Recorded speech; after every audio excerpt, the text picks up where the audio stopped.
अस्सलाम वालेकुम। उर्दू राइटिंग को खूबसूरत बनाने के लिए नून गुन्ना के बाद दूसरा पार्ट है शोशे बनाना। मैं सिखाऊंगा शोशे कैसे बनाते हैं, किस साइज़ के बनाते हैं और किस डायरेक्शन में बनाते हैं, ताकि आपकी राइटिंग खूबसूरत हो सके। तो चलते हैं क्लास की तरफ। जी जनाब, तो ये शोशे ही हैं या नून गुन्ने जो हमारी राइटिंग का बेड़ा गर्क करते हैं या बहुत अच्छा बनाते हैं। अब अगर आप ऐसे शोशे बनाएंगे तो फिर आपकी राइटिंग कैसी अच्छी लगेगी। ये शोशे का साइज़ मैं आपको सिखा रहा हूँ। इन शोशों के साइज़ को आपने इससे बड़ा नहीं करना। ज़रूरत पड़ती है कभी कभार इसको बड़ा करने की, वो भी आपको बताऊंगा कि कौन से मौके पे इसको शोशे को बड़ा करते हैं। ये एक शोशे का अलिफ से जोड़ है। अब हम दो शोशे बनाएंगे और इससे पहले मैं आपको बता चुका हूँ कि Urdu writing right to left slant करके बनती है, तो इसीलिए हम शोशे भी स्लांट में बनाएंगे और जितना स्लांट करेंगे आपकी राइटिंग में खूबसूरती आएगी। ये एक पॉइंट है जो अब मैंने आपको बताया था, एक पॉइंट से ये तो हमारे दो शोशे निकल आएंगे, एक छोटा फिर थोड़ा सा इसको बेस लाइन के ऊपर ठहराएंगे हम इसको, फिर उसके साथ अलिफ का जोड़ बनाएंगे तो ये बन जाएगा। फिर आपने इसकी प्रैक्टिस करनी है काफ़ी सारी। जितनी प्रैक्टिस करेंगे आपका शोशों पे उतना कंट्रोल बनेगा।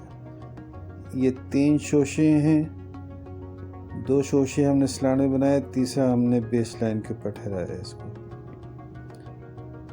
इसके साथ फिर अलिफ का जोड़ लगाया हमने, ये हमारा सा बन गया।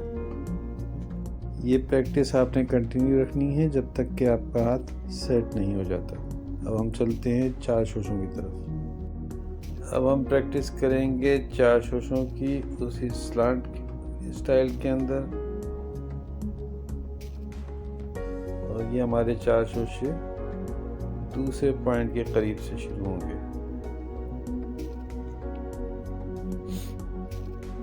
ये तीन शोशे बनाए, चौथा शोशा हमने थोड़ा सा बड़ा बना के बेस लाइन के ऊपर ठहराया, उसके साथ अलिफ का जोड़ लगाया और ये हमारा हो गया सुना।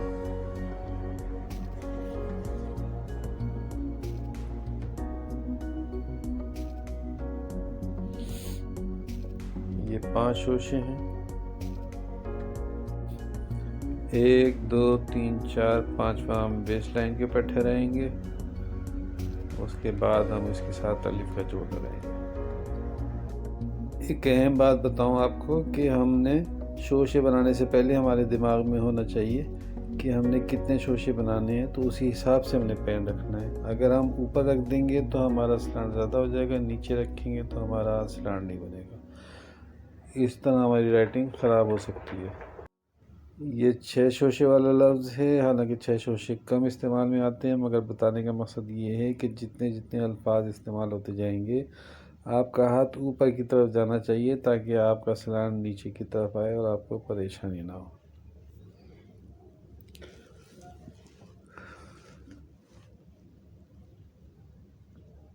अब आप कहेंगे कि ये सुनता तो ऊपर भी है, तो यहाँ मैं ये कि नुक्ते लगाना भूल गया हूँ, तो आप प्लीज़ लगा लीजिएगा।